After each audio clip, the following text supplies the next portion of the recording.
Hello అండి అందరికీ, నా పేరు చందన. ఈరోజు మన వీడియోలో చూపించబోయే రెసిపీ వచ్చేసి చికెన్ పులావ్. చికెన్ పుష్కా అంటారు, కొన్ని చోట్ల అయితే చికెన్ బిర్యానీ కూడా అంటారు. ఇది నా style of chicken biryani. Ingredients ఇక్కడ పైన మెన్షన్ చేశాను, చూడండి. ఫస్ట్ అయితే మీరు ఎంతైతే చికెన్ తీసుకున్నారో ఆ చికెన్కి మ్యాగ్నేట్ చేసి పెట్టుకోండి. పెరుగు, ఉప్పు, కారం అండ్ కొన్ని మసాలాస్ కూడా యాడ్ చేసి కలుపుకోండి. తర్వాత ఒక గిన్నె తీసుకొని గిన్నెలో ఆయిల్ పోసుకోవాలి అండ్ మనం కట్ చేసి పెట్టుకున్న పచ్చిమిర్చి అలాగే మసాలా వేసుకుని బాగా కలుపుకోవాలి.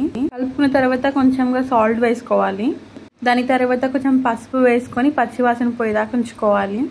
దాని తర్వాత మనం కలిపి పెట్టుకున్న చికెన్ వేసుకోవాలి.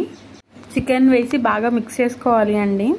అలా అని పీసెస్ అన్నీ విరిగిపోయేలా కాదు, మెల్లగా మంచిగా మిక్స్ చేసుకోవాలి. తెలుస్తుంది కదా ఇక్కడ ఆయిల్ బయటకు వస్తుంది అంటే ఆల్మోస్ట్ చికెన్ ఉడుకుతున్నట్టే. 50% అయిపోయింది. చికెన్ని మాత్రం బాగా మిక్స్ చేసుకోవాలి, ఆ మసాలాలన్నీ వాటికి పట్టే వరకు. పట్టిన తర్వాత కొంచెం కొత్తిమీర లేదా పుదీనా వేసుకోండి. నా దగ్గర పుదీనా మాత్రమే ఉంది, అందుకే పుదీనా వేసుకున్నాను. ఆ పుదీనా వేసుకొని కూడా బాగా మిక్స్ చేసుకోవాలి, ఆ పుదీనా ఫ్లేవర్ అంతా చికెన్కి పట్టే వరకు. దాని తర్వాత ఒక హాఫ్ లెమన్ పిండుకోవాలండి. ఒక 1 అవర్ ముందే మనం బియ్యం నానబెట్టుకోవాలి.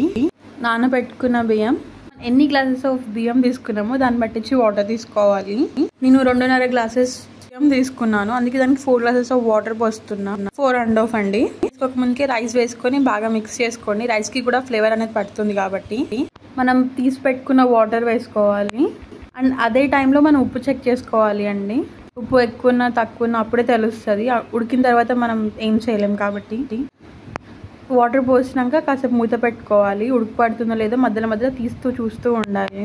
చూస్తున్నారు కదా అండి, ఎన్నిసార్లు చెక్ చేసుకోవాలో అలా మినిమం 6 to 7 టైమ్స్ చెక్ చేసుకోవాలి. లేకపోతే రైస్ అంతా ఒక సైడ్ ఉడికి ఇంకో సైడ్ ఉడకదు.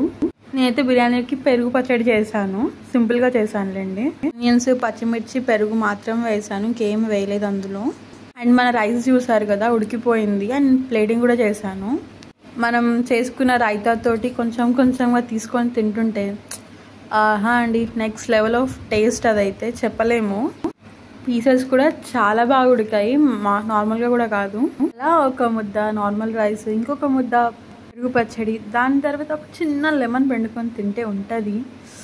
ఆహాహాహా, బొమ్మ అదిరిపోద్దండి, అంత బాగుంటుంది. చికెన్ కర్రీ కాకుండా ఇది అయితే చాలా బాగా వచ్చింది. పీసెస్ మాత్రం బాగా